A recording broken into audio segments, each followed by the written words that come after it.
if I could just get your attention for a couple of moments. Very well. My name is my name is Jamie Simkowiak. I'm co-founder of Commonweal Edinburgh North and Leith.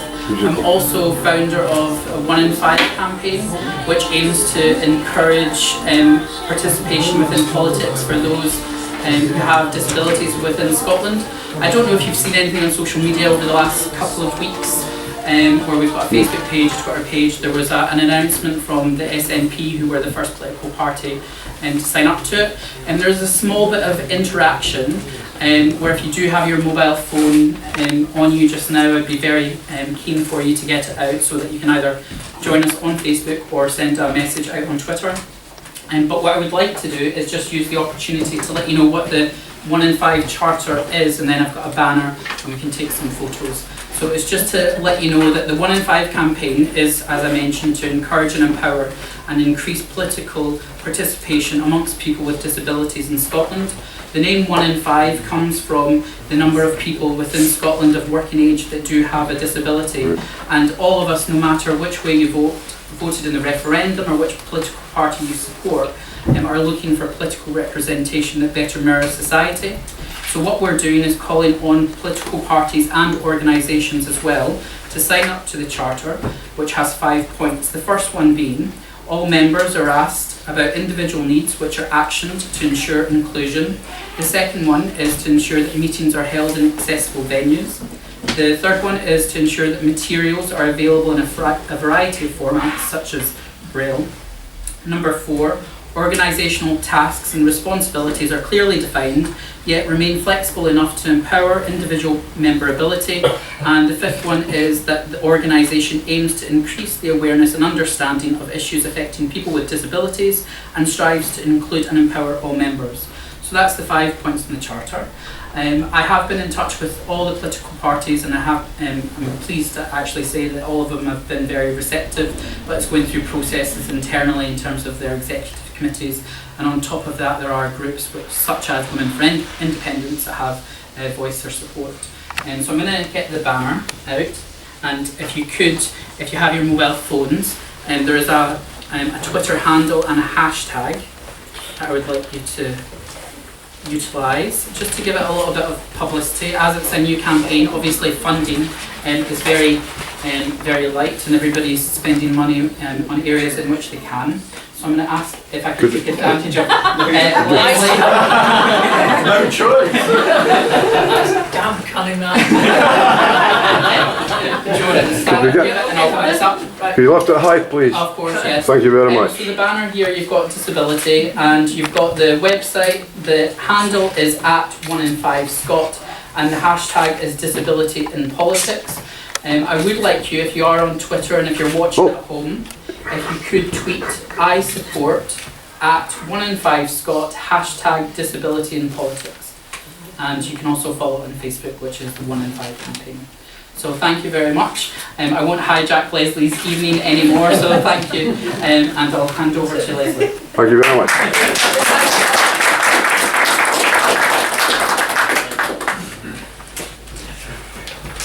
Thank you very much for the invitation to come and speak here. I think what I'm speaking about is great expectations. Does that seem roughly right? Yeah.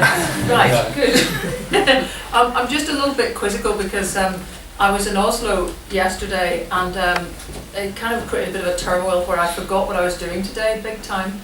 And I forgot I was meant to be speaking at the Chartered Institute of Housing Conference in Glasgow, which is in the SECC. In fact, I was interviewing the lead civil servant in charge of housing, welfare and regeneration.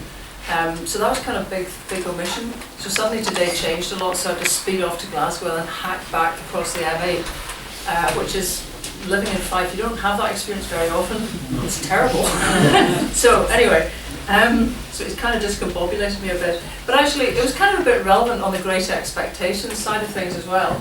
Come on in, if you don't want to sit out there, if you come all the way here. I'm not quite sure where he was. Right. It's just part of the furniture in here. Yeah, okay. I think we'll take that as a compliment. Yeah, it is. Because one of the questions I was asking Lesley Fraser I started off saying to her, do you know something, girl? We could make Lesley the new Kirsty, you know? But I was saying to her, what are we going to get? You know, what are we due to get at the moment from the Smith Commission, the kind of, you know, the unravelling of powers that might be handed north? And, you know, she's got housing, welfare, regeneration in a title, right?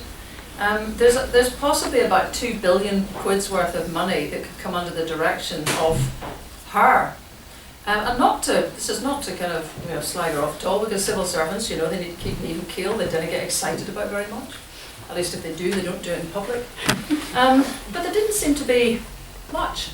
It was a strange one, because, you know, it was as if you kind of counted everything out and thought, well, hang on a minute, we must have forgotten something here. Because actually, supposedly, all of housing benefit, the ability to top up different benefits, the ability, if you know much about benefits, to be able to resume direct payments to landlords, because we're about to go through a change that the British government's called for, by which, proving they can stand on their own 2 feet, recipients of benefit are supposed to get all the benefits personally to them, and then remember to pay the landlord. Many people have just forecast complete chaos as this system comes in, and indeed the Audit Commission in the Westminster government, has already described the universal credit move as a complete catastrophe. It's late, it's being piloted in places. And what I expected somehow was, I sort of expected that by now, because I mean, you guys, even if you're not on universal credit, you kind of heard of it, haven't you? Mm-hmm. Well, we've all seen this juggernaut coming down the tracks. And I kind of thought, I sort of assumed the Scottish Government would have a position. You know, what would their preferred idea be to do with universal credit by now? Would you prefer that you actually just said, you know, in the same way as we bought out the bedroom tax, we're ready to buy out the, you know, giving the benefits directly to claimants because we think direct payments to landlords might be better. Or we might have had that discussion. And I mean, we're not, are we? We're not having these sort of discussions at all. It might be because people go, no, that's not freedom! You know? That is freedom. That's what it is. It's the ability, when you finally get some sort of control, to make rational decisions about things, not based on the dogma of people you didn't vote for. And if we're not going to get this to the stage of having very concrete actions, which are the stars in our heaven, you know, the things that we see when we go out and look for some sort of inspiration, is people with stuff we can point at, that we've talked about. What are we doing? Now I know this is possibly naive, but I'm unemployable, so I don't care.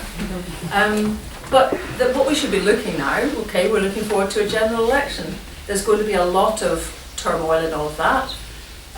Clearly there's going to be a lot of, you know, quick-witted thinking by the various parties about how they can manage to, you know, outmaneuver one another. It seems we're in a situation with the projections that the SNP would win 50 out of 59 seats. This is just an extraordinary time. It's absolutely bizarre. I mean, it's a good, extraordinary, probably. Although, as somebody who's not an SNP member, I quite like diversity in life, and I have a feeling that Scotland is no more completely SNP than it was supposedly completely Labour, and before that it was supposedly partially Conservative. You know, and let's be fair, there are Conservatives in Scotland. They don't show up in the Conservative Party. It's as if we've actually suspended business as usual now because we're in a ridiculous situation.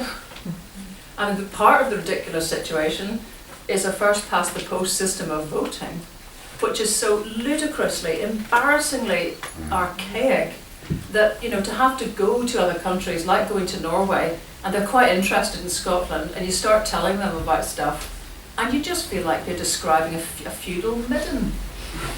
You know, I mean, I was over talking about housing, and I had to explain that, you know, we only abolished feudal tenure actually in 2001, and that we still have a situation where 500 people own half of Scotland, and we have a situation where most people in Scotland don't react to that bit of information. Because we're all used to it, you know, tell me something I don't know. We also have a situation where we have the largest, most remote local authorities in Europe. We have no truly community level of anything in a democratic setting. apart from community councils, which have been deliberately starved of role and funding. And again, people sort of look at you and think, why? So there's quite a number of things, including this first past the post, that are kind of pigeons coming home to roost now. Because ironically, it was the SNP who for so many years were the kind of casualties of a system where those who came second everywhere got nothing. And the SNP did, they came second all over the place in Westminster elections, but they got absolutely nothing. So perhaps it kind of lulled everyone into the idea that they were just nowhere. They only had 6 MPs. Nah, you don't need to bother about that. But it doesn't take much of an increment in the vote to get you to be first everywhere, and suddenly the roles are reversed. Suddenly the SNP are first everywhere, and Labour are now in that old, we'll just get 6 seats kind of thing. But their vote hasn't decimated, it's supposed to be a roughly 30-34%. So it's a funny old thing, you know. We're sitting in a funny old election, and I hope by now it's not one that's run in any way that Scots would think is reasonable, even though the SNP may be the winners out of all of it. And perhaps that also is the reason it sort of strikes me that the heather is not exactly crackling into life hugely, but then I live in the sticks, so our heather is just natural. I mean, I'm not in towns, I don't know quite what the buzz is, but I think also for people like myself who are not in a party, obviously it would have felt better if there'd been a kind of Yes Alliance type of thing, because it would have allowed everybody to just put their unconditional support back into a pot. And there's something nice about that. I mean, there's something new about that, and there's something kind of, it suspends all the grubbiness that people have associated with politics for so long, to do something where you kind of all come together behind a yes campaign and do extraordinary things like this, which are now just, you know, at some time in our lives, folks, in 10 years' time, we'll remember this and think, what the heck? How on earth did we live through this? It was an amazing period. I remember when I was younger, I don't know if you had this, you always seem to arrive in history just after huge, you know, momentous things happen. And I guess everybody seems to feel this. I kind of was a student in the 70s when they all did occupations in the 60s, you know, and just I always felt I'd missed out all the way along the line in terms of sort of direct action. So now it's an extraordinary time for all of us, because there's so many more generations whose memories will now be a memory of having been right at the centre of something extraordinary happening. And I think it's that people are quite interested to play with, to sort of experiment with. How much more of this cooperation can we do? How much more grassrootsy can we get? How much more can we just, you know, chuck away all the rules that don't fit the way we live? How much more can we stick, I'm looking at all of you, a right welter of different folk of ages and backgrounds and stuff in a one room, and create something new out of it? And to me the answer is a heck of a lot if you start to think beyond the bounds of party politics. Because my feeling about a lot of this, as some of you may know, is that because we have a completely sort of empty community sphere, at least we don't have proper community-sized councils, democracy doesn't go down very far in Scotland. It's like one of those trees you might have gone past in recent, you know, weeks where you thought it was a huge big tree, and then when you see it's tumbled over, you just see it's got wee jitty roots, and you realise, gosh, that thing was right for felling any time there was a bit of a blow of wind. That's our local democracy, it's just not got roots. Now, that kind of means something. I know, you know, sometimes all of this is just a whole bunch of statistics. So here's a few. The average size of a Scottish local council is 165,000 people. Now, much as nobody reacted to the 500 people owning half of Scotland, I'm getting that you're either a very learned audience or a typically Scottish audience. You know, because nobody's going, you know, I mean, that's just like ridiculous, man. Because nobody's got a kind of idea of what size would be like, do we? You know, I could say to you, the average Scottish council's got 9 million people in it, and until you kind of had a bit of a reality check, you think, oh, probably. Now, we're way out of line. The average size across Europe is about 14,000 people, right? 165,000, 14,000. Doing the same kind of stuff that our guys are doing, but at truly delivery level in local towns. Really. We ditched all that And why did we ditch all of that?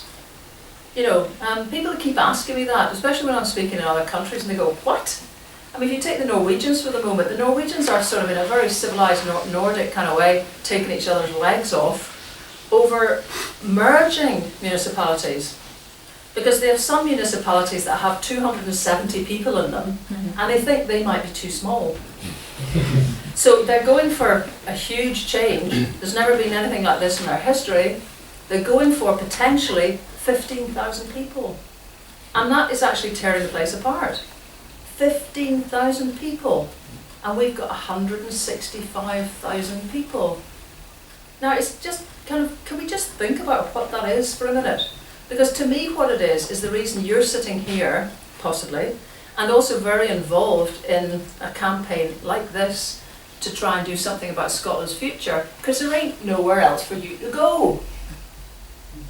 In any right-sized democracy that had true councils with framework and budget and function and precedent and history and folk in it, you, half of you, would be councillors. And of course, if you say that to people here, they go, now no offence to councillors, right? I'm talking about structures here, not individuals. But, you know, people go, I'd never be a councillor, you know? Well, why not?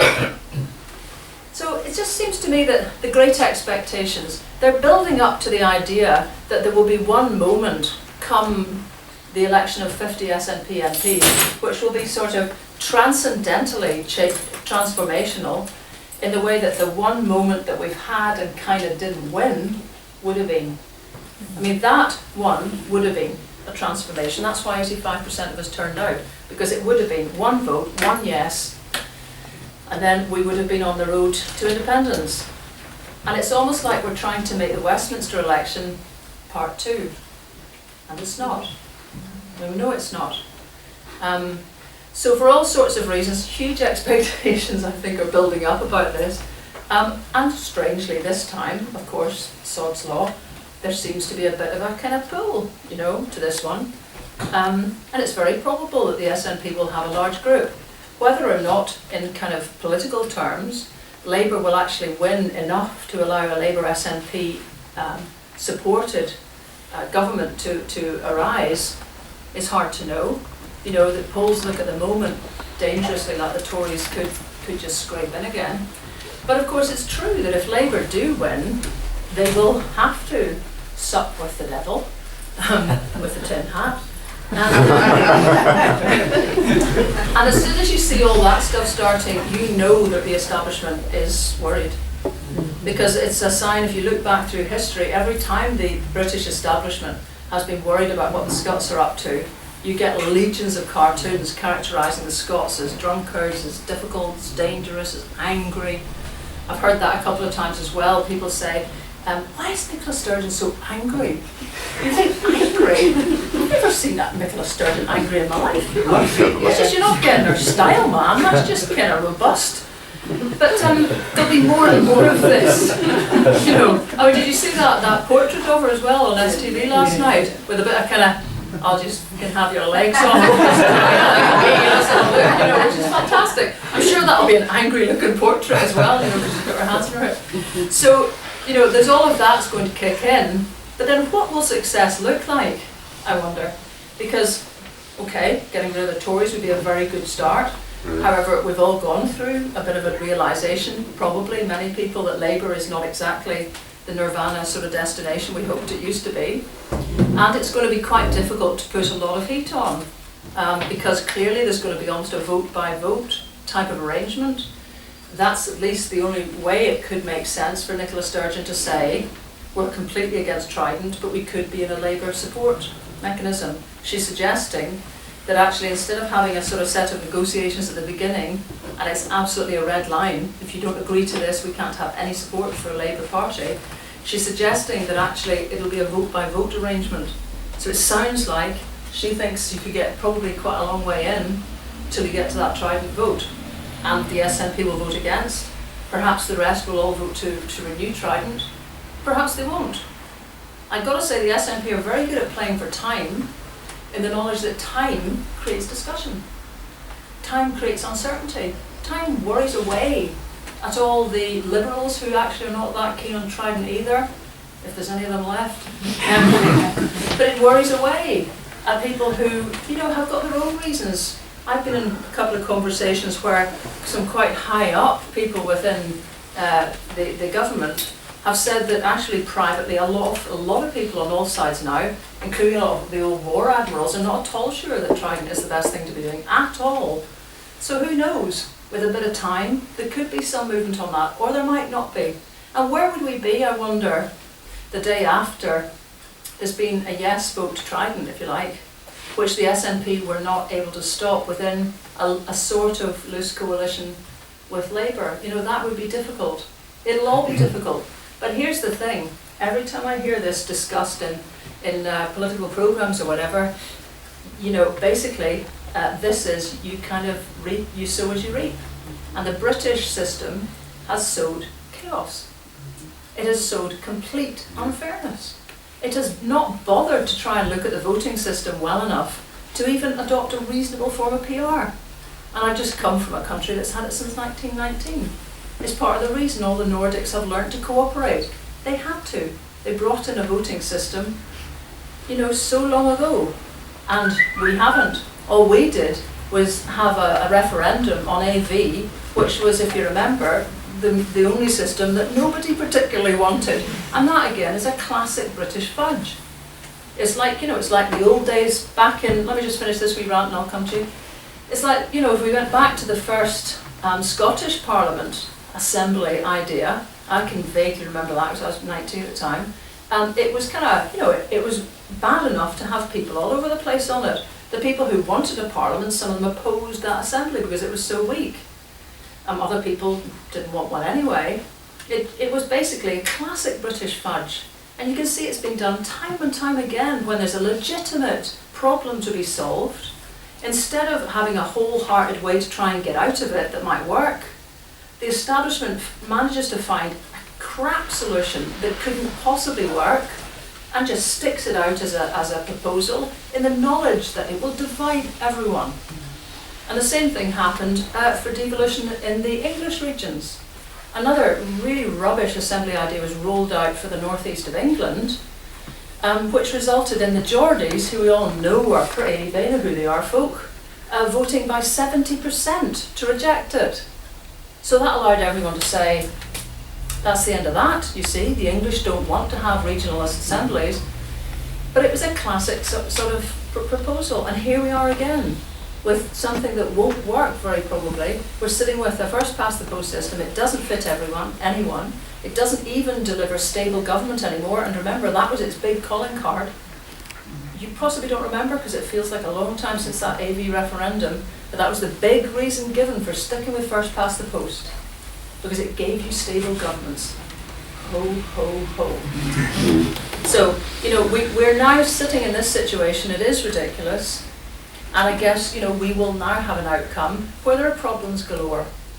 Because we've moved into a kind of coalition norm for Westminster without any of the goodwill or the change of attitude or the enfranchisement of people properly that are needed to underpin a system that is genuinely fair.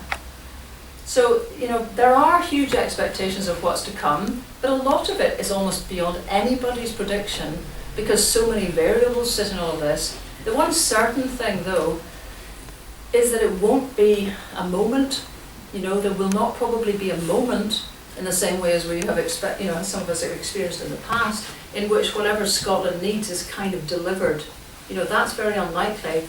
And I really think that as well as looking obviously at the powers we could get from Westminster, we've got to be alert to the unequal distribution of power within Scotland. I know we're sitting here, in the run-up to a Westminster election, and I know too there's been a huge thrash about who would be candidates, for example. I was asked by some constituencies to stand. It wasn't possible in the end because the SNP's offer was to allow independent candidates to stand under the SNP banner. That's a bit of a puzzle, that one, you see. You can't be an independent and stand under a party banner. It doesn't work.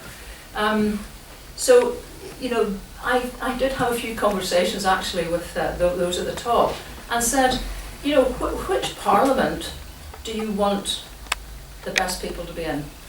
To be blunt. I mean, how much do you think it's cannon fodder down in Westminster towing the line to turn up for certain votes?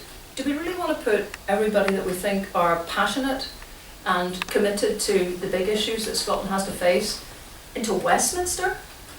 I mean, the more I've thought about it, the more I understood Sinn Féin's position of just not taking their seats. It's here that we need to live our lives. You know, what are we being through this for? If it's not to keep trying to feed our energy and belief and talent and everything back into that thing down the road there, whether it's, you know, the great liberated freedom parliament or whether it's the teenager that it is today, I still think that's where all our energies have to go. And a lot of our creativity needs to start being used up, because you're not going to keep coming to meetings like this. There will be a day where this isn't enough. Glory be. You'll be ready to go out and change this blinking country.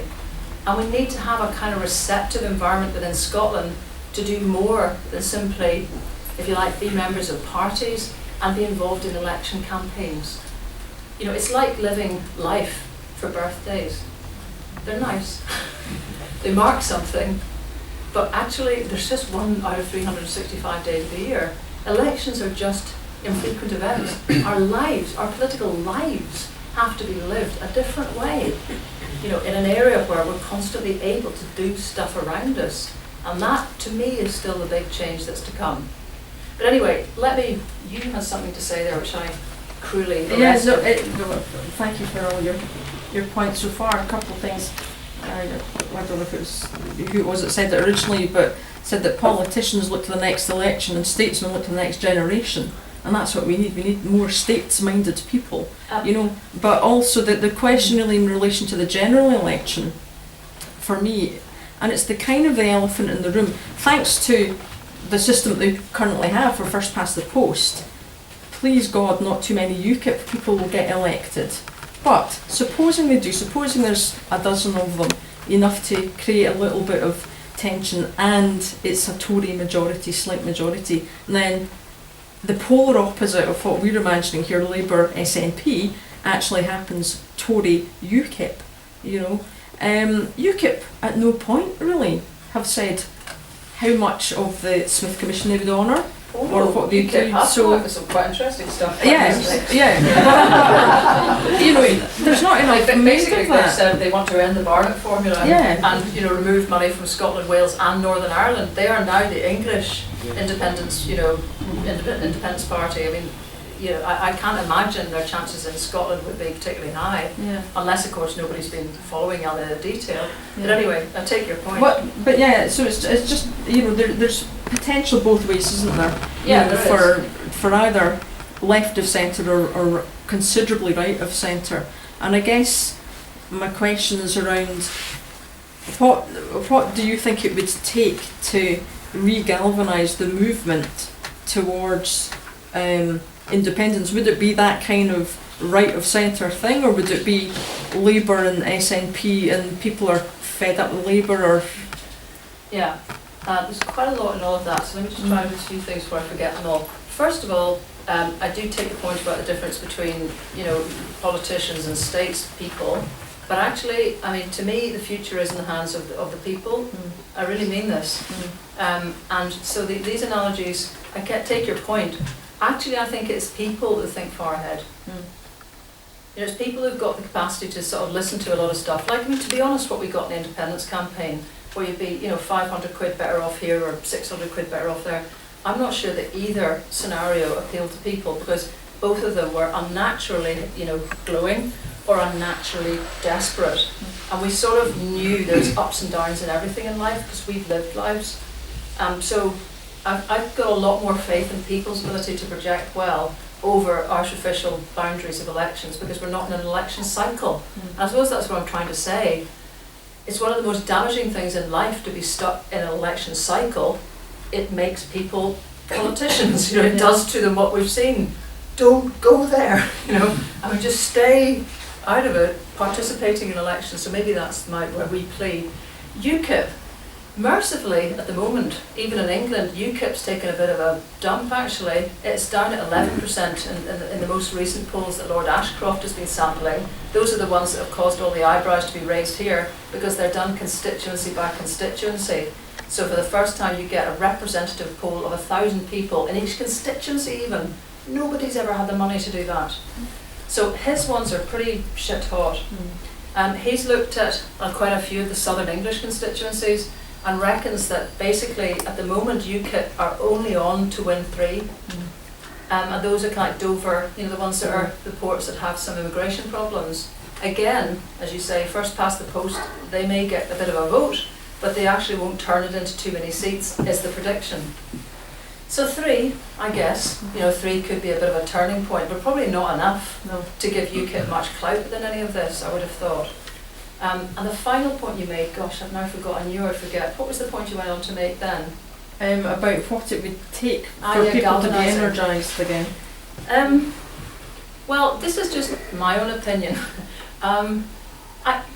It probably might, well, okay, in 2017, if the Tories win, there'll be an EU referendum if everything goes to plan. And if they have got UKIP sort of snarling around in the corner, I guess 2017 looks like it might happen. That looks like it could be a potential galvaniser.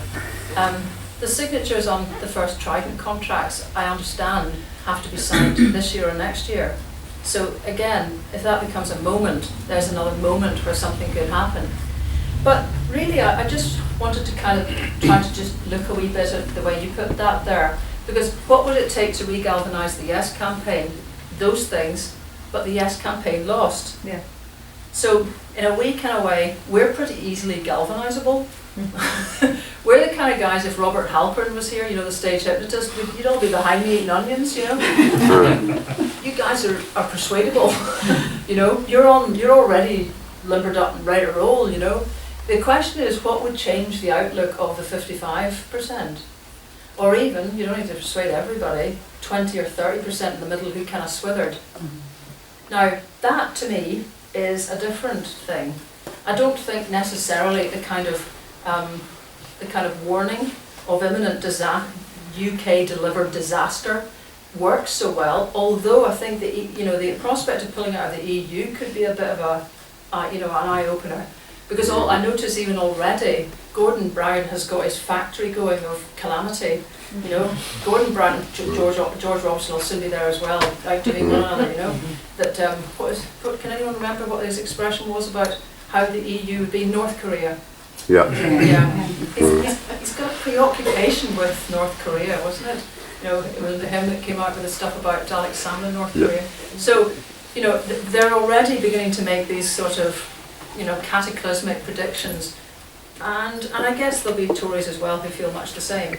So that could actually alarm people so that it might look the other way. Instead of feeling that their security, I-beam and kind of the comfort blanket and the sort of big slipper in the UK, and here's us trying to do a game but kind of a bit wobbly thing up here in Scotland, it could start to look the other way around.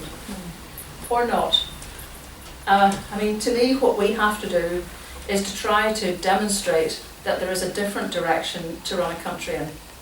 That that the presumption, all the presumptions that we've lived with for so long, we hardly notice them anymore, that the winner takes all, that devil takes the hindmost, that equality is an expensive luxury, that our children, you know, kind of come somewhere fairly far bottom down the line, the market is always top, it's always right. These things are not held in other countries who are doing better than us all the time, in any measure you want to take, whether it's GDP, whether it's their position in the UNICEF Child Wellbeing Index, whether it's happiness, whether it's health. You know, you do not need to have this approach to running a country to create jobs and wealth either. And I think that's a key one that we didn't get right. Because we talked a lot about social democracy, social justice rather. Perhaps that made it sound like it's either or. Because a lot of people, I think, if you talk about a cake and you talk about giving more of the cake to somebody, then people are quietly thinking, and that's less for me. And we never really opened this one up.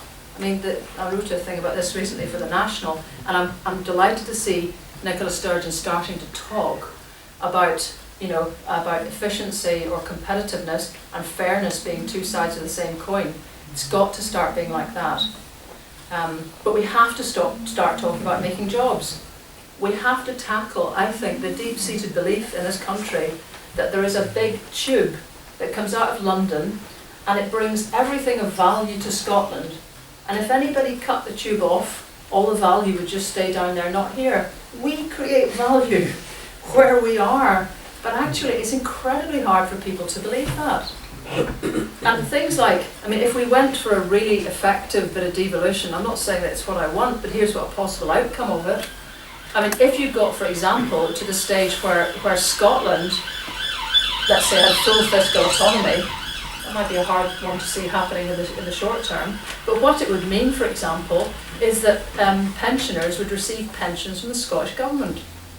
And if anyone started that nonsense again, when we come to another referendum, that old people will lose their pensions if they vote yes, they can see they won't, because it's already got Scottish Government stamped at the bottom.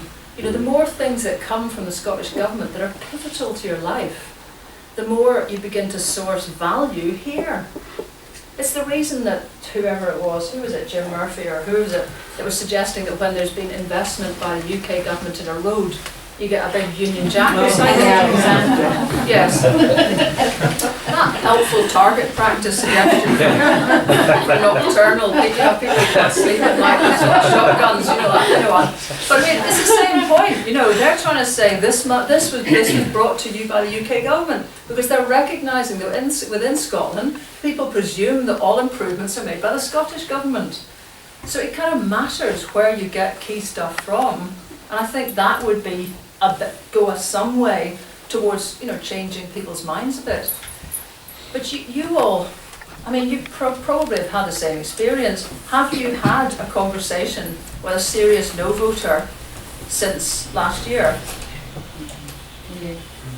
Because what is, you know, I mean, are they, well, in fact, recently, are they changing their minds? The no voters are too embarrassed to talk about it. You can't find one. They've all gone to They're all hidden, they're way back in the wee hole. Yeah. They might be, but the wee holes are where is life. They know they were wrong. That's not true. What? The way I find it. It's ladies what say. No, I just find that it's not true. I find lots of no voters and they're still exactly the same. Yeah. In fact, they're now smug and they're now saying, well, Yeah. you didn't get it, yes. Yeah, but they're not quite so smug now.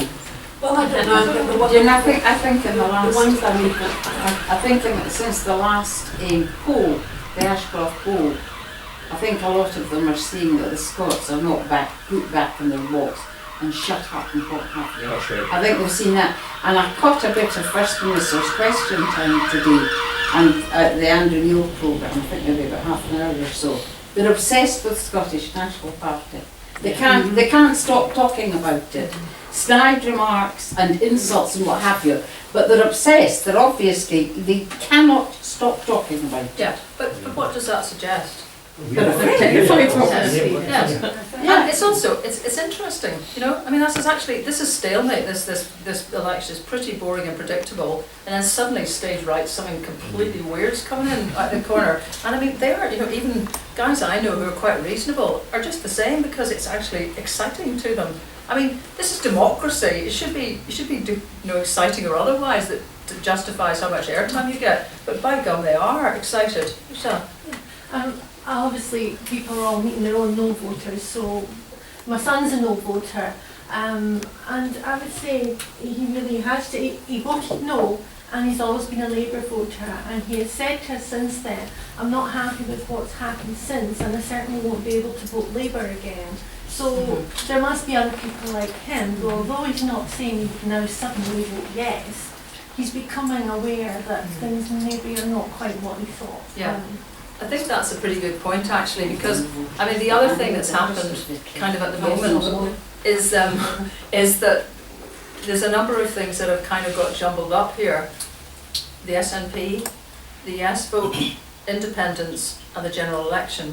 Now they're not all the same, you know, but kind of it can just about work enough at the moment that a lot of people can almost punish the no campaign for being so negative, even though they voted no.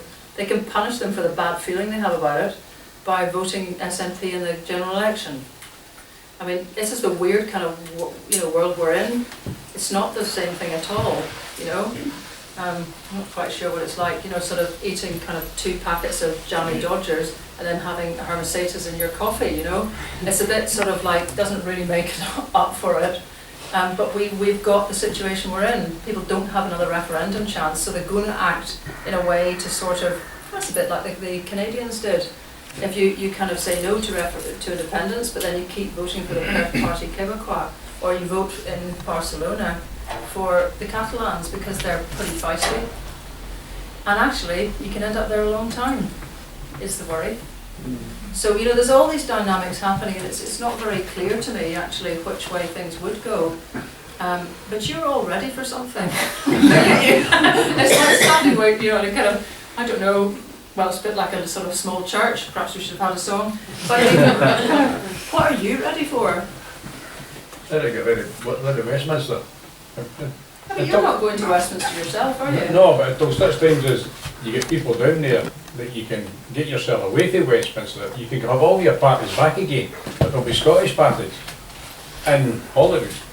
Well, that's another point, because if the Labour meltdown happens, it's true that suddenly a pretty hollowed out Labour Party suddenly just collapses. And I mean, it's hard to see how the show can stay on the road. If they're reduced to 6 seats, how You need the other parties. how can Jim Murphy continue as leader? How is it business as usual? How can you keep pretending even to be, you know, how does it fare for the Scottish elections after that? And perhaps more significantly, what other parties might enter the frame? Thomas Sheridan's party. I'm not in the least thinking about Thomas Sheridan, actually. He's there. He is there, and he has had his chance. That's He's what the screwed democracy it up. could come in. And he's not actually getting much backing, despite having quite a bit of coverage. I'm thinking that it's very possible that, you know, another party altogether will come in. Who knows? I think Because- defection. Sorry? I think there'll be a lot of defection after the general election. Well, but defection to what? I think there'll be a few I think Labour, well, I think they will win the vote, but I think a lot of Labour MPs in Scotland, because I think they will get hammering up here, and I think a lot of them might just actually go to their bed one night and wake up and realise that Labour no longer, and I think a lot of them will come over to SNP. Yes, that That could would only be self-preservation though. It wouldn't be through any moral. But can I just urge you, just to forget these guys. Mhm. You know, Yeah. it's the measure of our lives what a bunch of really redundant MPs choose to do. I mean, I hear what you're saying, but just let them go. Yeah, Because, you know, they may come into the SNP, I would imagine they come into the SNP right at the bottom of the pecking order, you know? So that's not what we're worrying about. I'm asking you, as people, not what MPs are going to do, I'm asking you what you're going to do. Get some gentleman back. I was just going to say that. Can we just put parties aside, because I don't think that that's what it's about. It's interesting, and I totally agree with what you're saying. What I think we're up for is change. Change in all sorts of ways, and I'm seeing it everywhere. I'm seeing a country that, when I campaigned on various issues, it was hard to get people involved. It was hard to get, whether this is fracking, whether this is land reform, whether this is just changes we want to see in our community. People are now, because of the referendum, out there up for change, want to get involved, want to do things, want to do what they can. And that's not to do with political parties. We can forget about them and we can still go for that change. Well, that's why it strikes me that the next stage of a lot of this is actually paying a bit of attention to all of this. I mean, I've been speaking at a lot of events around the place, and I was speaking at so it was in Invergowrie actually, SNP branch. More lack of attention to detail, because I didn't really plan to start speaking at SNP branches as well. I thought it was the common wheel, but whoops. It's not that I've got anything against the SNP, it's just I've got a life, you know. So you've got to stop it somewhere, and it just strikes me, I'm very, very supportive of anything that people create that are non-political parties, to be honest, because I know the political parties will do their own thing. I just think when you've got a little tender bud, you need to put all your energy into making sure that one lives, you know, to nurture that one.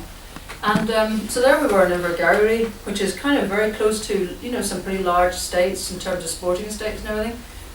And there was about 150 people had piled in for this. And I asked them how many people knew that the Land Reform Act consultation had closed to that day, and 2 people did. And the reason is because they were the only people who put in a submission. Now, I put a submission in And, you know, it's a day of my life I'll never get back. It was a long, tedious thing, having to focus on questions about very specific mechanisms, which if you weren't already in the land reform stuff, you would have found very, very difficult to say. You would have found it very difficult to say, you know, in confidence, I can't say anything here, because if I put my head over the parapet at all, I fear for my entire family. And I hear that day in, day out from people. So it's not a good way of collecting popular opinion. But then what is? You know, I mean, I feel that's a job for us. It's a job for us not to worry so much about, we do worry a bit about the actual proposals, but to think about what is on the ground and will the proposals match the reality. We've got no reality up here at the moment. People don't know what it's like to be living in difficult situations and fiefdoms. And as far as I can see, the land reform bill that we've got is not going to make much of a difference, I'm afraid to say. Yeah, is this in response to that? Sort of, yeah. I was just wondering whether you thought the rural parliaments, was that going to make any difference? Well, what are those? Which of those two words would normally make a difference? The word parliament, and what is the rural parliament? Not a parliament. It has no statutory power. I know, You can go to it if you feel like it. And to be honest, they've drawn that example. This is folk that are gathered in Oban. I can't remember what it was, but recently I was at it. I can't remember when. This was drawn from practice in Estonia and Sweden and various other places. Yeah. Now in Sweden and Estonia, if you go to the rural parliament, which equally isn't a proper parliament, it's a consultative thing, you nonetheless go back to very powerful local councils, you know, which have planning control. So you can do things like decide if the landowners, you know, are not, for example, managing estates in ways that are conducive to the good common good. You could decide we don't necessarily need to give you a farming subsidy. I mean, I'm not suggesting people are as trivial as that, because they don't have our situation. They've actually managed it into a reasonably equitable share out on land. But, you know, people keep mentioning the rural parliament. I'm sorry if this bursts your bubble, but on so many things, the SNP is woefully short. Now, it's partly, you know, when I've raised this with people that are in the SNP, they'll say, well, it's a start. Yeah, yeah, maybe. And so if that's the case, where's the outliers in all of this? Where's the voice that's calling for something clearer? I take your point about not being interested in parties, but in the end, there's legislation going through. Where's the voices in the Scottish Parliament that were clearly calling for a tenant farmer's right to buy? Clearly. Or clearly calling for a maximum acreage on any person owning land in Scotland. Clearly. Because at the moment, Nicola Sturgeon is being described as a communist in the polite parlours of Perthshire because of what she's come up with. Well, she's a communist who won't see very much change in her lifetime, I'm afraid. And we've got to. We can't have gone through all of this to not see change in our lifetimes. Because it's the worst lesson that you go through all of this as if it would create change, and you get yourself all up to high dome, we get all sweaty and meet strangers and all this sort of thing, and then nothing much happens. We can't have that. So, you know, there's quite a few things there. The Community Empowerment Bill. Dear, dear, dear, dear, dear. That's not going to do what it says on the tin either. I mean, does anyone know about the Community Empowerment Bill? No. Well, have a look. Because this is what I mean. This is politics. This stuff. And I know it's not as sexy perhaps as the idea that we've got Alex Salmond like the second Bonnie Prince Charlie firing down past York with a saltire. I appreciate that. But it's actually the nuts and bolts of what will make the next stage of our lives better, you know. And the Community Empowerment Bill will currently give communities slightly more clout in battles with councils. Now let's just look at that sentence. Give communities more clout in battles with councils. Why are communities having battles with councils again? Are councils not meant to be representatives of the community? So actually, what's happening is the power balance isn't being changed. All that's happening is communities are getting a wee bit more muscle, which will actually allow themselves, those very committed volunteers, to burn themselves out a bit more quickly against the might of council, you know, legal departments in many cases. Some councils are pretty right on, most of them are pretty right off. If we want to see something at community level, we're going to have to change things. And for example, is anybody on a community council in here? Nice one. Well, community councils currently have no statutory function, don't necessarily even have to have elections. They could co-opt members because they don't necessarily have to have a finite number, which would then trigger an election. We've got a community council in our village in Fife, where a local family decided to be the community council, and they just were. Nobody can get them out because you can just expand the community council to include anyone else who wants to be on it. You can't create easily even a forum for an election. But principally, the average budget of a community council, take a guess, who hasn't read Blossom? Yes, you have. And you're on them. That's it, £400 a year. Right? That is having a laugh. And it has to be spent on stationery. So, you know, that community councils, they are neither being knocked in the head to put them out of their misery or empowered. This brave community empowerment bill is not doing either of them. Nobody cares, because we're all in a dram. We're all following the star down the road, you know? And meanwhile, there's some pretty so-so stuff going on in the foreground. And I appreciate this is an exciting period and people have been brought in by the bigness of it, the momentous nature of what we're living in. But you know, in your own lives, there are big momentous bits, and then there's kind of the other stuff you just have to get right. Well, I hope that could prove to be more interesting, because all your energy, we need it. We need it on all this day-to-day stuff. Can I just make a good point about community councils? This particular one in this area is 28,000, roughly, close. Its budget is £750. And the last time it came up for election, there was 14 people for 12. So they had an election, which cost £62,500 to do. Yeah, but this is to knock two people out. It's hopeless. This, you know, you can see this is hopeless.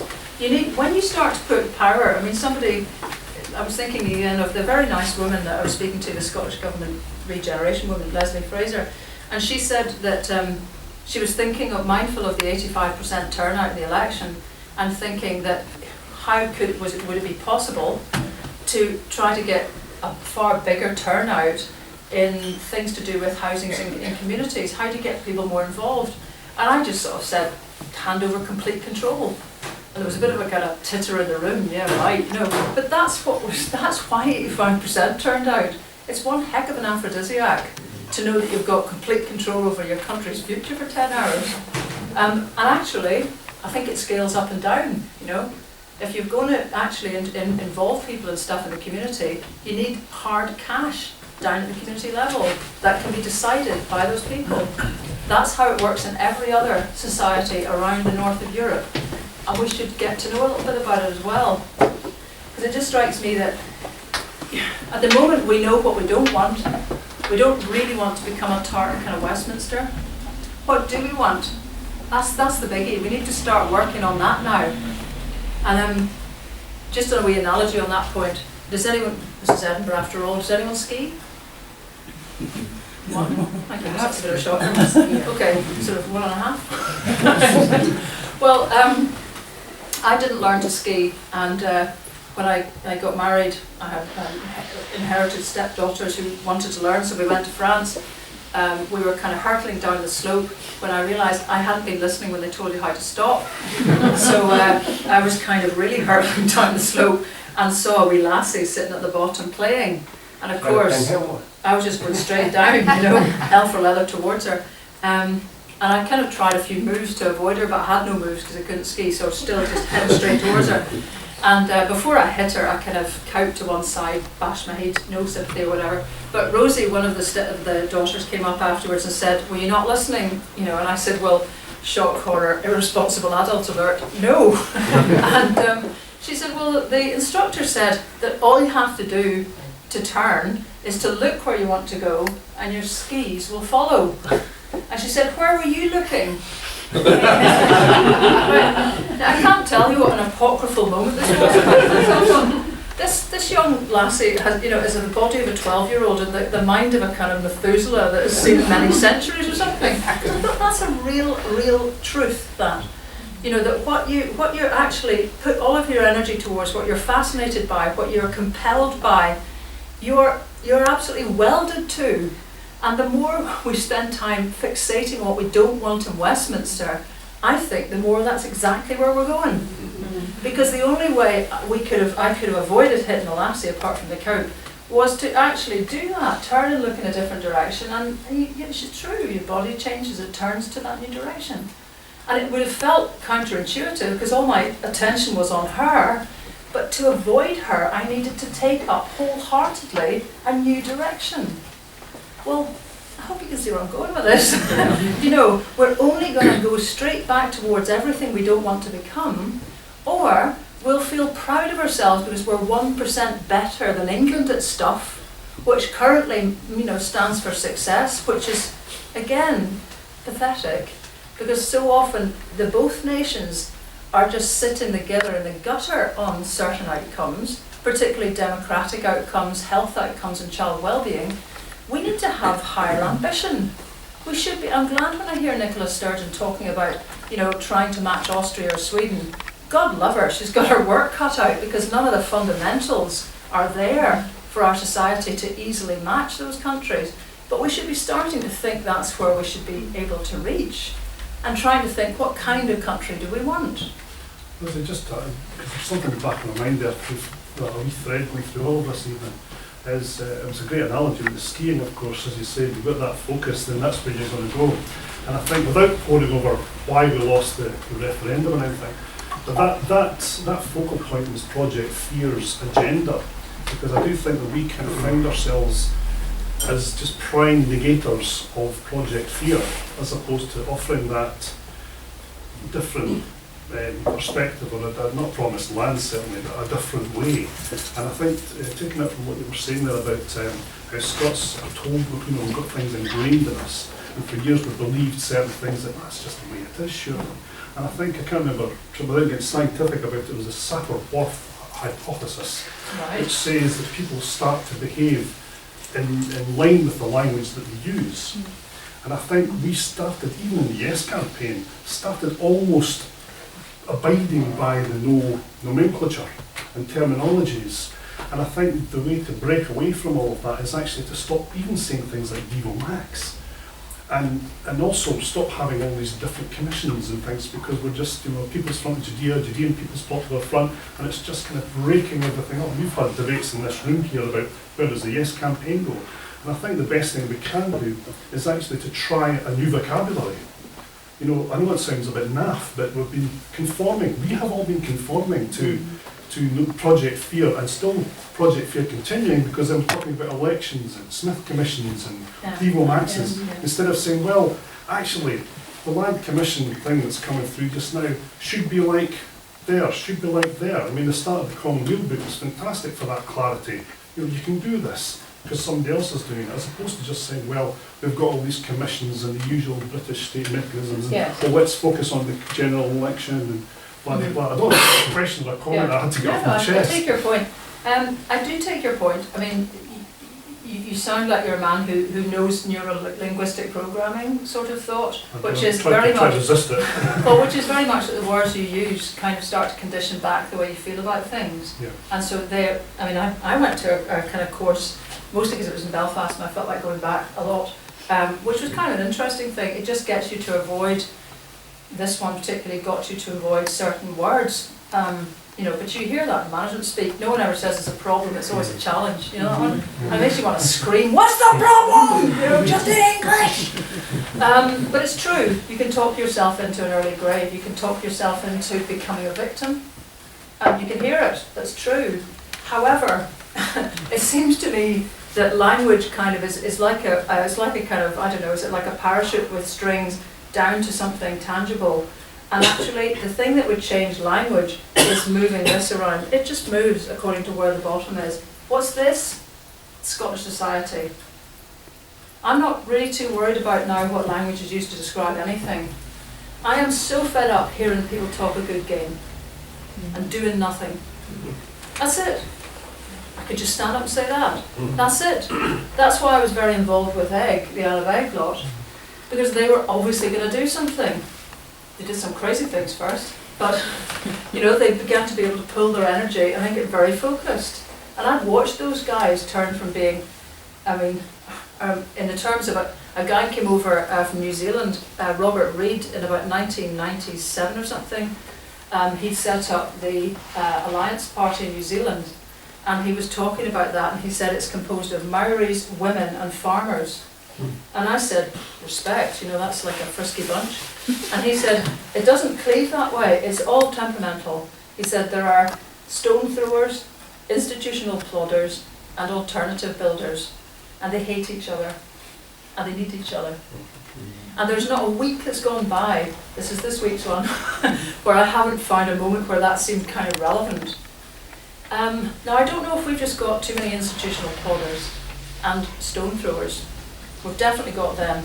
We need the alternative builders. We need to change things. There's no reason that the land situation needs to remain like it is for another decade. There isn't.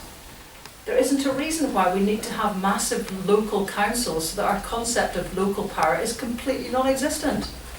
There's no reason why St Andrews should be a town that's known all over the world and hasn't got the power inside its boundaries to change its own gutter colours.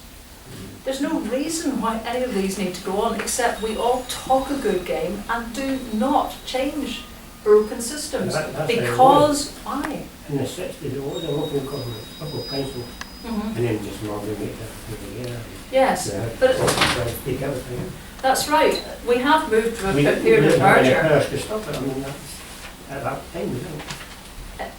It's true, and we've had quite a wee period where we could have considered whether or not that was the right place to be. But the other thing is, just looking through the whole history of Scotland, if you look back to the way very local councils were, like the parish councils, for example, where there were hundreds of councils, that was not a great kind of day of democracy for Scotland, because most of them were just fiefdoms. If you looked at Roxburgh, for example, Roxburgh Council, for 20 years in the last century, it was the convener, it was the Duke of Roxburgh, and for another 20 years it was his big pal, the Duke of Buccleuch. Now that meant that these guys could be not only your landowner, your landlord, your employer, your feudal superior, but they also ran the council. Like, you know, we have not had a vibrant past to draw on. Many historians will talk about this. What did the Scottish Parliament ever do for me? Just it's quite an interesting one to lob into historians. Just trying to talk about the first Scottish Parliament. I don't know, anybody know any good things that came out of it? The Land Reform Act. No, pre-1707. And that's a very good point you raised, because actually part of the reason that an awful lot of people were even supporting the Treaty of Union was because there was no move to try to take powers off the nobles in Scotland, like heritable jurisdictions, which gave them the power of pit and gallows over ordinary people, which had by that stage gone in England because of their civil war. So, you know, it depends how much you want to delve into all this, but, you know, we are having to create from scratch a better way of doing things. And most countries are able to look back at some sort of halcyon period, slightly dust it off and kind of hoik it out. I'm not sure we've got a template from the past. And we're terribly fond of looking to the past. You know, so we've looked to our William Wallaces and our Bannockburns and all that kind of thing. We've got to just use our heads. There's no substitute now. What we're looking for is to create a system that works in our interest. Not necessarily that's even interesting, that works in the interest of people. And we've got the whole palette of Europe to have a look at. Because glory be, they all speak English now. You know, there's been no time like this to just walk in and find out things. This is how I'm able to run this thing, Nordic Horizons, that I do in the Parliament.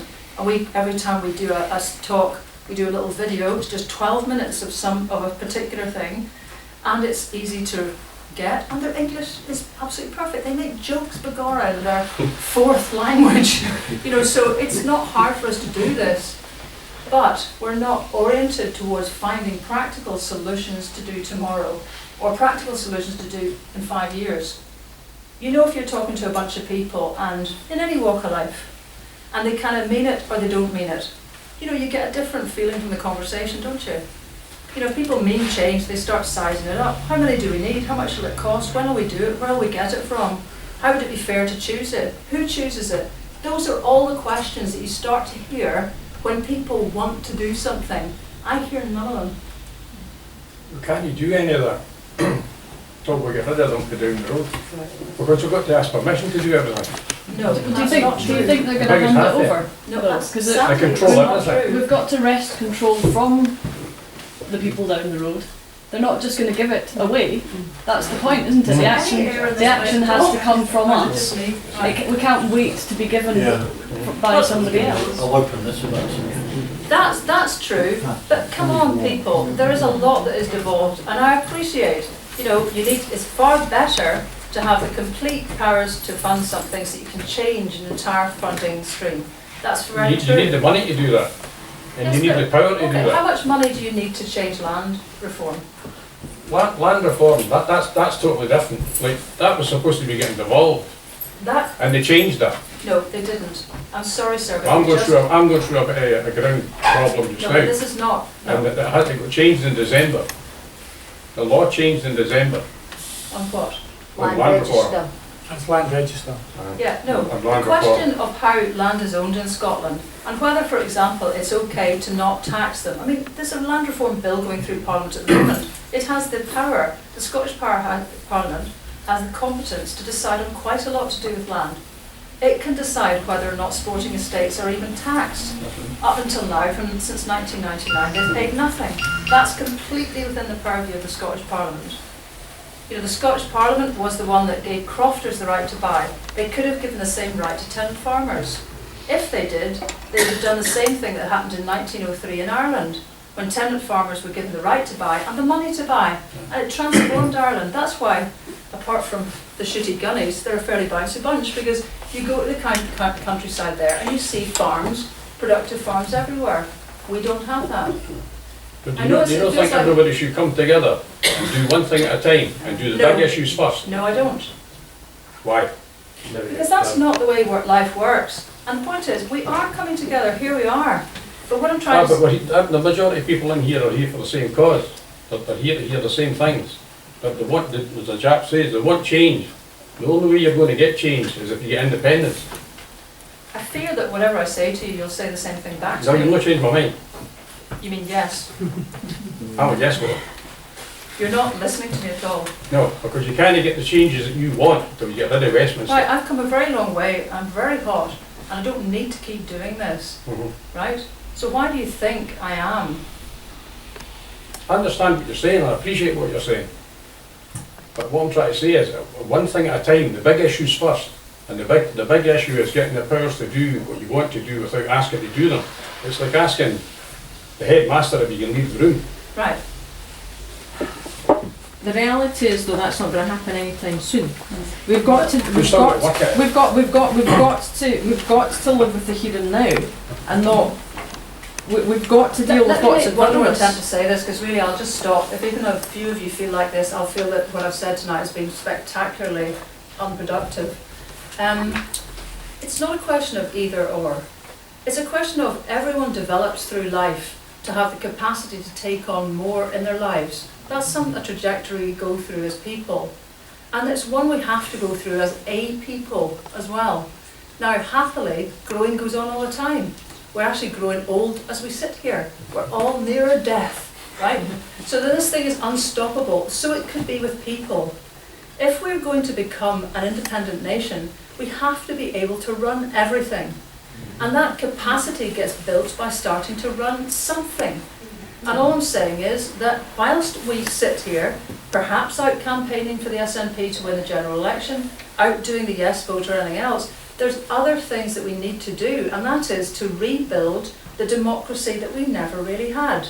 Some of it because the powers were in Westminster, and some of it, make no mistake whatsoever, because Scots ripped off Scots.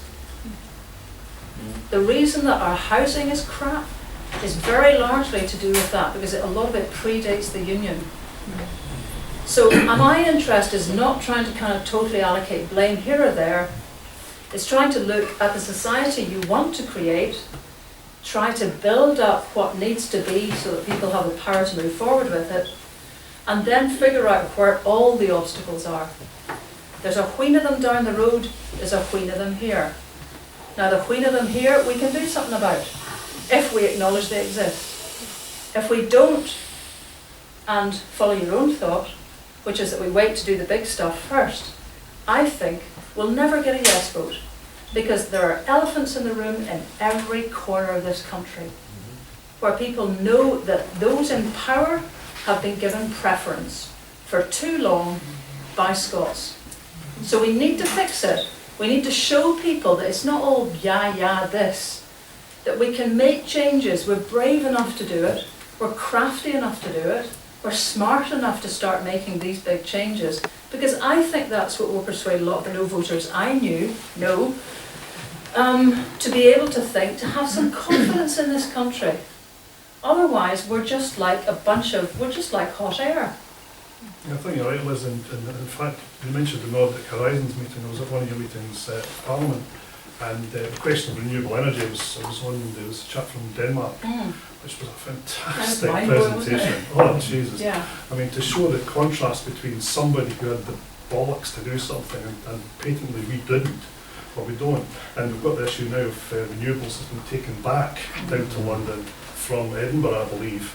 I haven't actually looked into it, but I know that's the case. And I've got a wee bit of interest in renewables. But looking at that chap there who said, yeah, we had problems and listed them all, but we just went ahead and done something. And then you got the guy, with respect to the chap from Shetland, who then stood up, and all he said was, oh well, you know, we've got more problems and it's going to take us longer. I thought, well, that's a self-proclaiming, you know, self-fulfilling premise. But he said, yeah, we know we had problems and we did it. But as you said, Lesley, you've articulated it well tonight, is we have all these kind of belief or non-beliefs rather than beliefs in ourselves. And I thought that personified it that evening when you had your man from Denmark who said, yeah, we wanted to be self-sufficient in the island. We did it, and now we went ahead and did it. You can almost say he was doing an awful lot of that and asking for permission later. Well, but that's a whole. I mean, it's a saying from many countries, I'm sure, but it's certainly from all the Nordics. You hear that, ask for forgiveness, not permission. But the reason that revolution happened on this tiny island of Samso, which has become energy self-sufficient, with a bunch of the most right-wing conservative farmers you could ever wish to come across originally, is because they have very local control in the first place. Point one. So they're used to that. There was no revolution needed for that. They already kind of ran the place. Well, actually, that's pretty well all of it, really, because whatever they made on that island, they knew they would keep the proceeds. If there's no point in going through all of this grief here to then be given, you know, a kind of tiny trinket of a handout. It's a system that works that way. So this is why I'm so interested in structures about empowering people locally, because once you know, these guys on Samso, they were actually featured on that TV programme that one of the chefs did when they toured Scandinavia. Who was it? Hugh Fearnley-Whittingstall. It was a lovely programme, but I mean, on this island now, they've got to the stage where if there's a field of vegetables, there's just a little bucket where you can basically come and take what you want and leave money. Actually, I remember that in Ireland when I grew up. It's probably happened in Scotland. But it's a tremendously well thought through community. They also have a lot of turbines. They have offshore turbines, and they've named them after big families who left, so that the families come back. It's like turbine tourism, and they even get money rowing them out to the turbines and can touch their turbines. And, you know, it's great. It's hilarious and it's clever and it's funny and it keeps the crack going. But you know, I see islands. The only island I know that works anything like that is Egg, because they bought the land. And they effectively managed to jump in one fell swoop out of kind of the landowner's pocket, but also out of the council's pocket, because the council wasn't providing any services anyway. And suddenly you get in Scotland a little glimpse of what a future could be like that's different, you know? Yeah. Can I make an analogy for this gentleman here? It's a bit like policies and philosophy helping out in the developing world. The kind of multinational approach and the bottom-down approach hasn't worked. And the trickle-down approach, the bottom-up approach, sorry, has worked, and it's worked very well. And it works through all sorts of different agencies all coming in and people being empowered from those. And it's going to take a long time, but it's changing the philosophy, it's changing how we think about other countries and how they sort themselves out in less well-off places. And we've got to just think about it that way ourselves. We don't have the media on our side. The trickle-down approach doesn't work. You can't rely on altruism from those in charge. So you change the philosophy on the ground. And it doesn't matter what group does what. The point is that their basic aim is the same and they're not in competition. And that is what will bring about an evolution. What you're talking about would be nice if it happened, but the only way I can see it happening is by some kind of a revolution. And we've seen in the media of recent years that doesn't bring any good to anybody. It just leads you back to the situation you had before. I was just hoping everybody could come together. Well, they will. Commonly. But people are different and they never will all think the same way. In this room we're all like-minded about wanting yes in Scotland, but we're not all agreeing and we don't all agree about how it comes. So you just accept that people are different and you let them do their bit and the philosophy will change. That's the thing, I think. Yeah, I think it's also the difference between representative and participatory democracy. You've a very great belief in elections and referendums and changing things, the big things. But there's another model completely, which is participating at the same time in lots of things. These are not either or. You have to have elections and democracy and referendums, yeah. But don't you do anything else in your life? Aye, but I mean, I'm not meaning you have to be a permanent activist. I'm just meaning a healthy body will kind of, check in for checkups with the doctor, but in the meantime, walks for exercise, eats food for diet, thinks about stuff, tries to feel happy, self-manages. I understand. Right? So Scotland, I don't think, self-manages very well. And here's all the energy in this room. It's all waiting, for this precipice of an election, which you can't do anything about very much, to be honest. Understand. And all this other stuff about self-management seems to be boring to some. And my plea is, you get better election results when you manage the body politic. Do you think it's better that we never got independence because we wouldn't be ready, we didn't have these things, the structures in place for Scotland to be able to manage some of it? No, otherwise I wouldn't have been, out campaigning so much for a yes vote. Because, life happens. I mean, like, if our parents had been waiting for the ideal moment for us to be born, I would be speaking to an empty room. In fact, I wouldn't be speaking either, right? But, the biggest things that life happened because there is a sort of like vital spark. And suddenly cometh the opportunity, cometh the people. I'm a great believer in that. But by gum, it would have been a rocky road. For sure it would have been. And now, it's just as it is. It's not I'm saying it would be better, but here we are. What it gives us the opportunity to do is build some muscle for this journey this time. Instead of doing it on kind of like a couple of cans of Coke, we can actually try to change our diet a wee bit and just try to kind of get ready for a slightly longer journey. Because anyway, even if we got independence, we'd still have had that journey. It's like Wayne's. Blooming job doesn't stop the second they're born, does it? It goes on, quite shockingly, for quite a long time. Well, this would be the same thing. So it's only asking you to start doing some of the work that would have had to have been done after the birth. Get in shape now, because we've got time. Because we'd need to have done it anyway, because it might affect the outcome.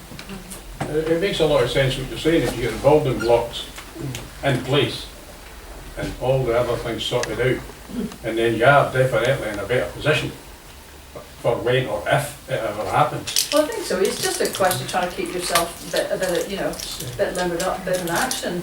But yeah.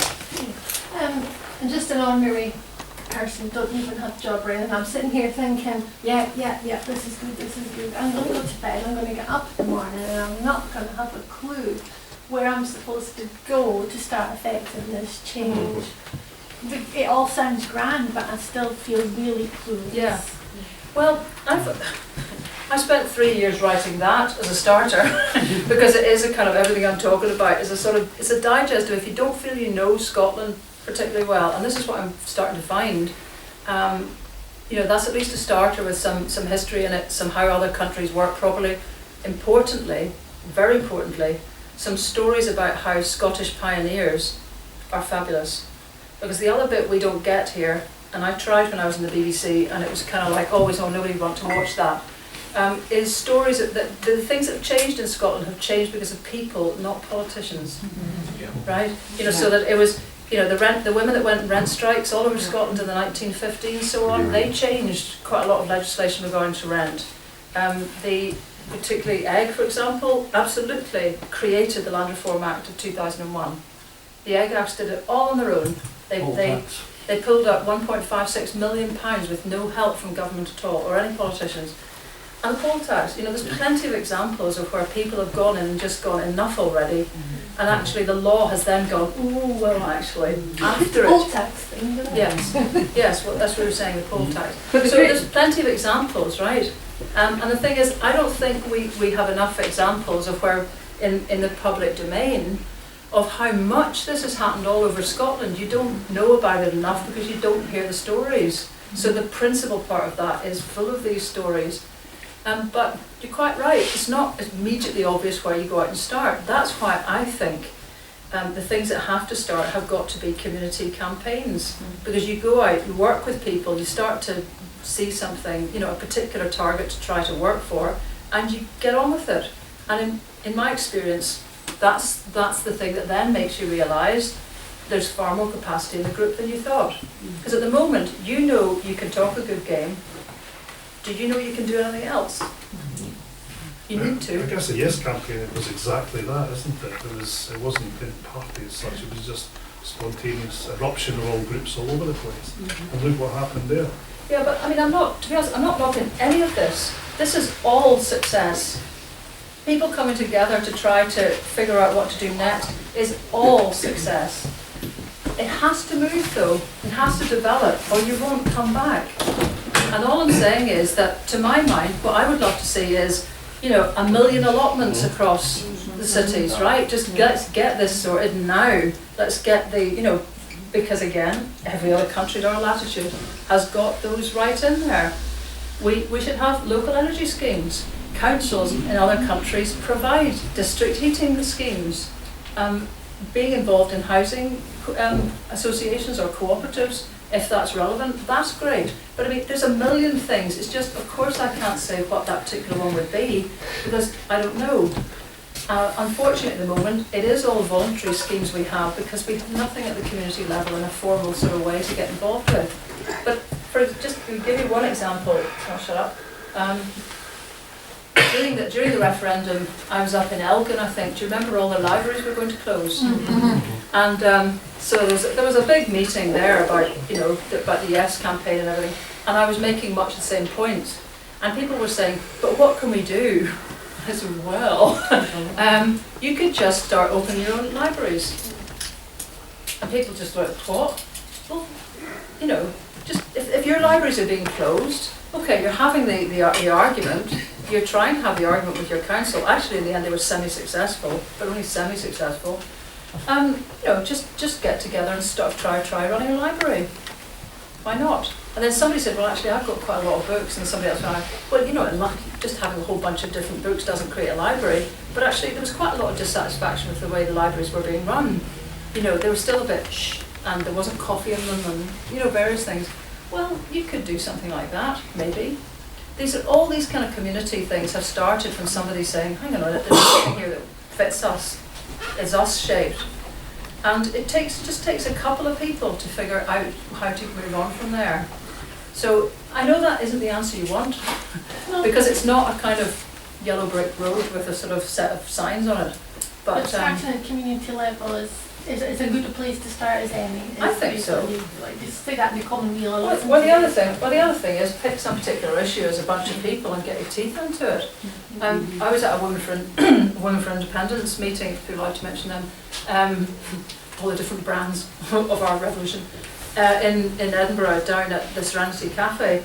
when actually someone stood up and said, I don't think we should have a women's prison in Greenock. They were the first ones to get on it. And it happened, it was a tremendously well-read bunch that were there. There was one woman, Susan, her name, from the Howard League, who knew a lot about prisons. I'd actually served on the Scottish Prisons Commission, and the person who talked about it was also quite up on, these things.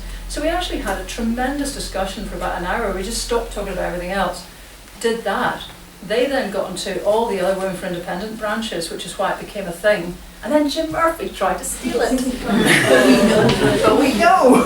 But it's a model for how things could happen. And I don't think you realise your own power. I think for the lady in the purple who was wondering where to start, the thing that I would advocate is find your passion. Because passion generates energy, and you'll need a lot of energy, to affect this kind of change. So if there's an issue that you feel really passionate about it, whether it's disability rights or whether it's housing or land reform or, libraries or whatever it is, and that's, I think, where you start small. But it's still tough. I mean, every meeting I've gone to, someone very honest like you, and I have to say it's always a woman, says this, I haven't got a Scooby what to do right now about this. And very often it's also, I hate to keep talking about Women for Independence, but they seem to have naturally cracked it in the sense that they've got a lot of book groups going, so that lets people meet at times when sometimes it's easier for women because you can meet in the house, so if you've got childcare problems or whatever, that works. But it just keeps people chuntering over, and also reading some stuff so that you start to go, whoa, about maybe whichever different subjects you want to know. I think you just need to get a little bit of organisation here. I'm sure there must be some dab hands from previous lives who've got a kind of thought about how you might try to organise things, but it just seems to me a few focus points. I think that's what I'm asking for, focus. A few focus things. I know there's a million blooming things going on in Edinburgh. If anyone's interested in food production, there's the Scran Salon people. Anyone know them? See, I don't even live here. Come on. And these are guys who just keep doing food with sort of organic roots, and some of it produced by farmers in the Lothians in different places around Edinburgh. There's a campaign starting, you might not agree with it, to stop the film studio being built out at Dam Head, because it's the last farmer, I think, in the area. It's his land that's being either compulsory purchased or something. Well, what do you think about that? Get your fingers dirty. Get in there. Just maybe. I suppose part of the issues. But fine. Well, then I'm saying that's all I've heard about it. Yeah, Just I agree. I suppose part of the issue is that there's so much happening. There isn't a focal point for information. For people to find out about all these different things, and it can be difficult if you don't have internet access, or you don't, heaven knows that we're not really well served in mainstream media, with possibly the exception of the national. But come on, I hear what you say, but I mean, come on, you are the blooming, internet acrobats of the universe. Come on. We are the media then. Yeah, you are the media. You don't need all that. It's the lack of. You'll always find what you need to know if you search. Yeah. Right. But if you're not searching, clearly you won't find very much. And I'm really not digging you up here, because I can see this is the passivity that's bred into the kind of democracy we have. It's designed for bystanders who get involved at elections. And all I'm suggesting is that you have potentially got a bigger role in life than that, because you've pre-selected as being interested by coming here, I'm afraid. So I'm also trying to think of ways to kind of protect us all against the disappointment that may come if the formal part of democracy doesn't work or doesn't go as fast as it could. There's other things. The Diegans tried, like many other people, to argue for a land reform bill, and they gave up. But they got on to their own case. There'll be similar things everywhere. It's harder to see in cities. It's certainly true that in villages and so on, there's usually one thing everyone can say, this is the thing.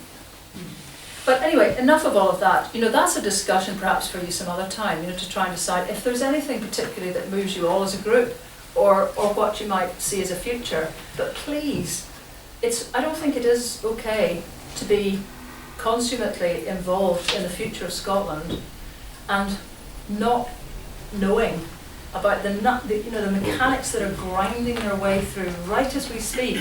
That's the future of Scotland too. So it would be great to think that there was some interest in all of that. I'm sure there is interest, but then people feel they have to do a PhD to learn anything.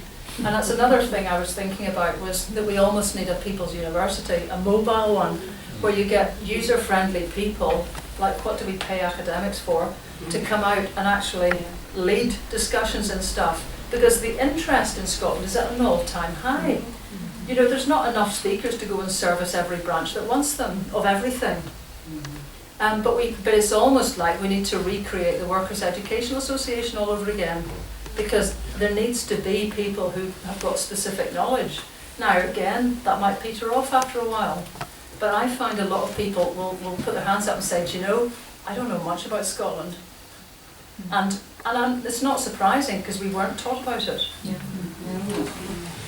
And we also assume it's normal. And it's not. And you can't know that until you've got something else to compare it to. And you can't spend your life going to other countries, because you've got one life to live here. So all of these things are understandable. But I just think we could push the boat out a wee bit further with the kind of people who could come round. Or even as I was driving here tonight, I was just going completely crazy and thought, why don't we just have a really funkadelic summer school things all through the summer, where people can just come and pick up on whatever it is they're interested in. It could be, it works in Ireland. All the kids go off to the Gaeltacht for 6 weeks and come back spouting large chunks of poetry they will never use again in their lives. But at least they know who the Irish poets are. And we could be, but the thing is, you don't need independence to do that. We could be organising stuff like that. We could be culturally re-educating ourselves. This is all here. And to paraphrasing you, perhaps, this is dangerously, Lesley, that up to the referendum, it was a pull because we had that goal, if you like to say that, or goals. And now we're kind of suffering a wee bit of withdrawal symptoms, and we're thinking, well, maybe, paraphrasing you, we should be looking at push, doing, taking, acting, rather than waiting and hoping. And yes, if another referendum comes up again, then perhaps we'll get our wee fix again. But until that point, then we should be pushing rather than waiting for the pull. Yes, I think so. But I would also say, before our colleague bursts into life, that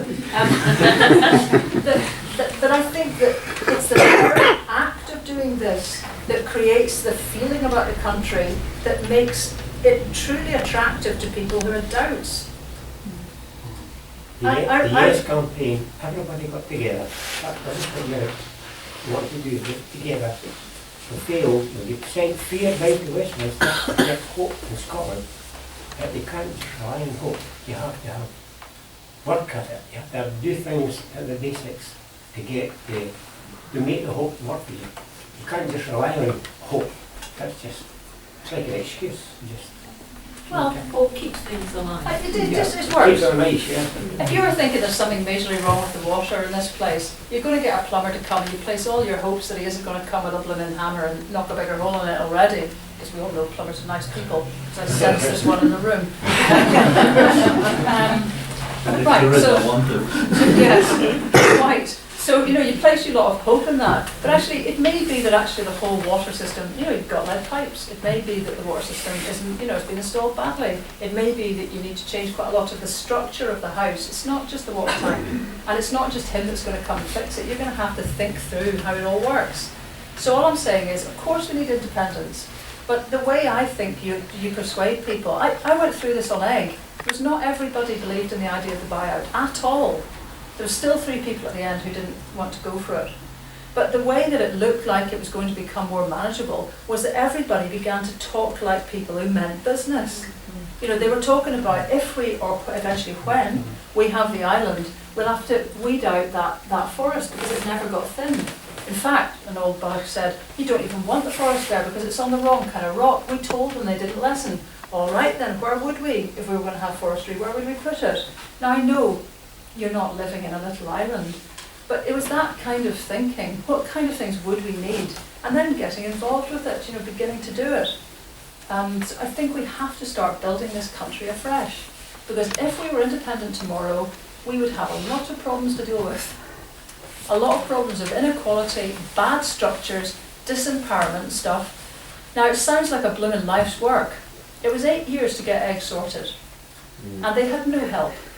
You know, they were pioneers, nothing helped. This can be done, because the only other thing, and I'm going to shut up and sit down, is a certain grandiosity sometimes that attaches to Scotland. We have huge problems. We have intractable ones. They are impossible to solve. They are wicked, I think is the common vernacular today that I don't like. You know, they're all knotty and hard to kind of figure out. Actually, they are inequality, inequality, and inequality. In unequal access to our own resources for centuries, the disempowerment that comes from knowing that you're not going to be able to use anything that's in the country for the good of the people, and hugely unequal shares out of wealth, which was an aspect of the industrialisation of Scotland, but it's never left. I mean, I just finished writing a column for the National this morning about immigration and about the way that people, I suppose, wonder why Scots are not able to fill all the job vacancies.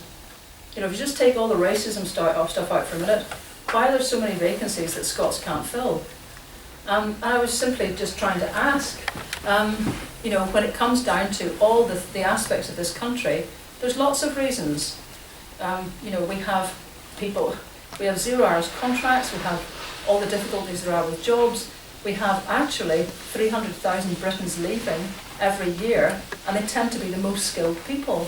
And that's not me, that's the Daily Telegraph, right? So the Daily Telegraph has done a survey with a London School of Economics to find out, to really drill down into these statistics. And you know, that's IB. The folk who had skills were always underpaid in this country, and they are your grandparents. Whether they were weavers or ship workers or munitions workers or any of these jobs, they were always paid a pittance. And that's why so many Scots emigrated. And here we are again today.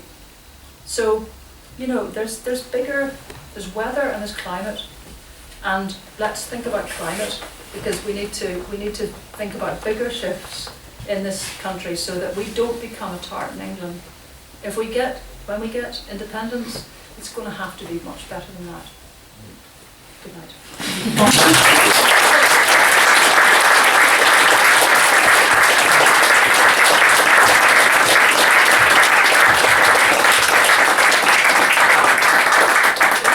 To say your thing, yeah. Well, it was just to add to what you said. If a lot of people that are leaving, that are migrated out of Britain, people of ability, a lot of people that are coming here are people of ability as well. So kind of balances out. It doesn't actually. They did a bit of a look at it, and they found that the migrants that tend to come in will usually have slightly lower skills than the ones who are going. But that's a lot. I mean, I'm not saying this is anti-immigrant. But the people of ability and they have potential. I was trying to use that as a metaphor, and really trying to say that, you know, we're only dealing with problems we've never fixed. Excuse me, can I just interrupt this before you finish off? That Lesley and I go back a long way.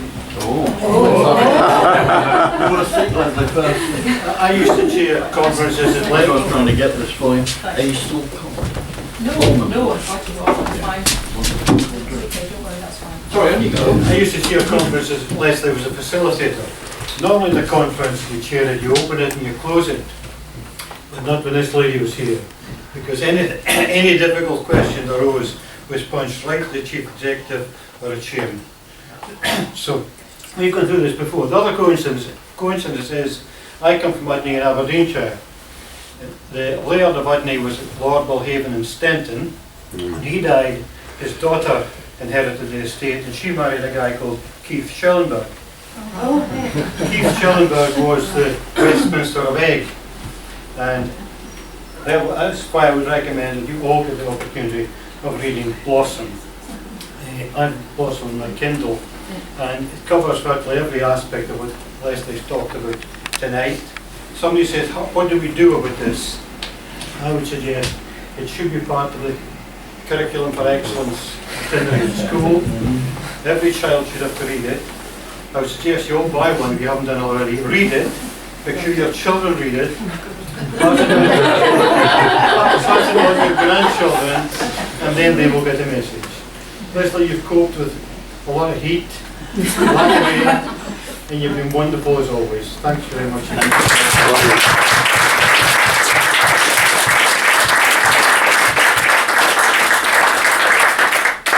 And still questions? Thank you.